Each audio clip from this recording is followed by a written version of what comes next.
tonight, you might pour a glass of wine without thinking twice about it. Your hand knows the motion. Your brain expects the warmth that follows. But the real answer to where this habit came from is far stranger than a dinner party tradition. It starts millions of years before the first vineyard. It starts in the trees. Your ancestors were not looking for alcohol. They were looking for food, ripe fruit, sweet, soft, ready to eat. But ripe fruit does something on its own. It ferments. Wild yeast lands on the sugar in overripe fruit and breaks it down, and the byproduct is ethanol. Low concentrations, usually under 1%, barely noticeable, but noticeable enough. Here is where it gets strange. Scientists call this the Drunken Monkey Hypothesis. Biologist Robert Dudley proposed it in the early 2000s, and the idea is simple but unsettling. Your primate ancestors evolved a strong attraction to the smell of ethanol because it signaled something useful, ripe, calorie-dense fruit nearby.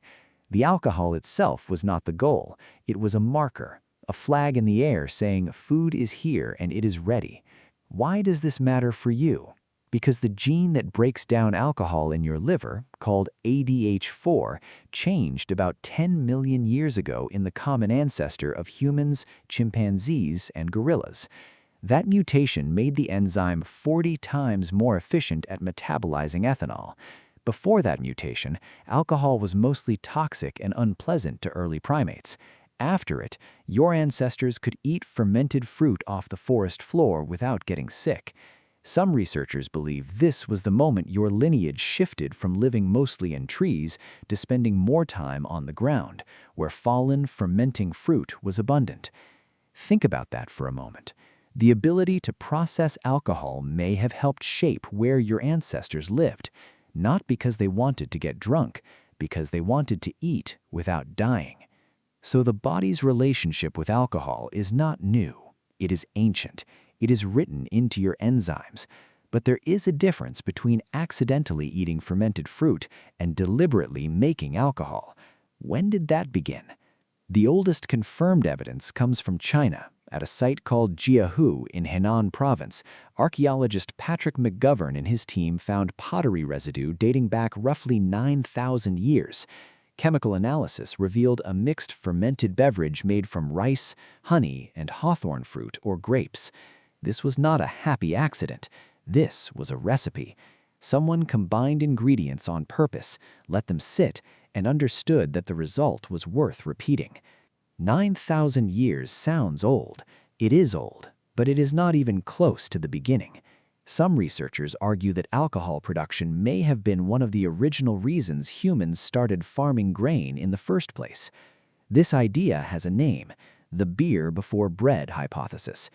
It suggests that early humans in the Fertile Crescent were not just domesticating wild grasses for porridge and flatbread. They may have been doing it to brew. Wild cereals ferment easily once soaked.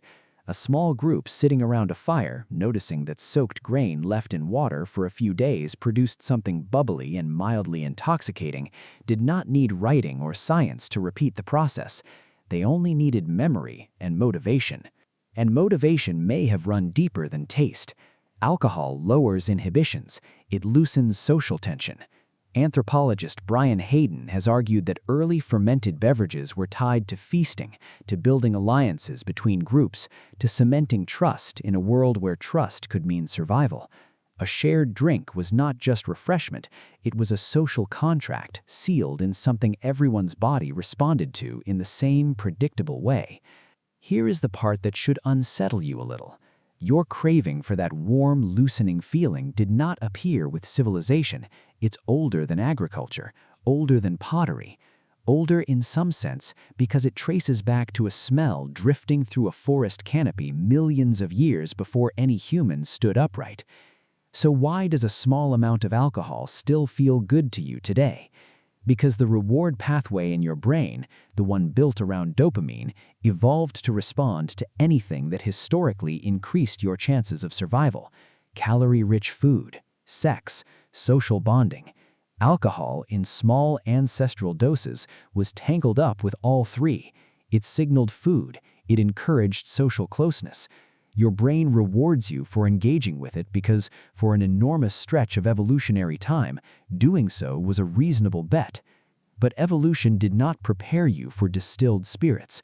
It prepared you for trace amounts in rotting fruit. The concentration humans encounter today in a bottle of wine or a shot of liquor is something your ancestors never experienced in nature. The reward system is the same one shaped over millions of years. The substance triggering it has changed dramatically. That mismatch is part of why alcohol can feel so good and cause so much harm at the same time. There is a deeper question hiding underneath all of this. Did alcohol help build civilization, or did civilization simply give an old craving a new container? Some researchers lean towards the first answer. They point to the fact that the earliest large-scale grain storage in Mesopotamia coincides with brewing evidence. Beer required surplus grain, stable storage, and group labor to produce reliably. That kind of organization is exactly what farming villages needed to become small towns. It's possible that the desire for a fermented, dependable, mood-altering drink pushed early humans towards exactly the kind of cooperative behavior that built the first cities. Picture it, not a solitary farmer collecting grain out of pure necessity, but a group gathering around the predictable comfort of something fermenting in a clay jar and slowly discovering that staying in one place, working together, and storing food had benefits beyond the next meal. You can see the echo of this today. Think about the last time you sat at a table with people you cared about, a drink in front of each of you, conversations slower and easier than usual. That feeling of loosened tension, of shared comfort, is not a modern invention. It's one of the oldest social tools your species has. There's something humbling in that. The instinct that draws you towards a glass of wine after a long day connects you to a primate climbing through a canopy 9 million years ago, sniffing out the smell of sugar turning into alcohol on the forest floor. The instinct that makes a celebration feel incomplete without a toast connects you to a group of farmers in ancient China brewing rice and honey together 9,000 years ago, understanding without any science that the drink brought people closer. None of this means alcohol is good or bad. It means it's old. Older than agriculture, older than writing, older in its root form than the human species itself. What changed over time was not the craving, it was the concentration, the control, the culture built around it. So tonight, if you do pour that glass, you're not starting a new habit. You're continuing one that predates your species by millions of years, refined slowly through trial, biology, and the patient transformation of fruit and grain into something your ancestors' bodies were already primed to want. The real answer, it turns out, was never about a drink at all.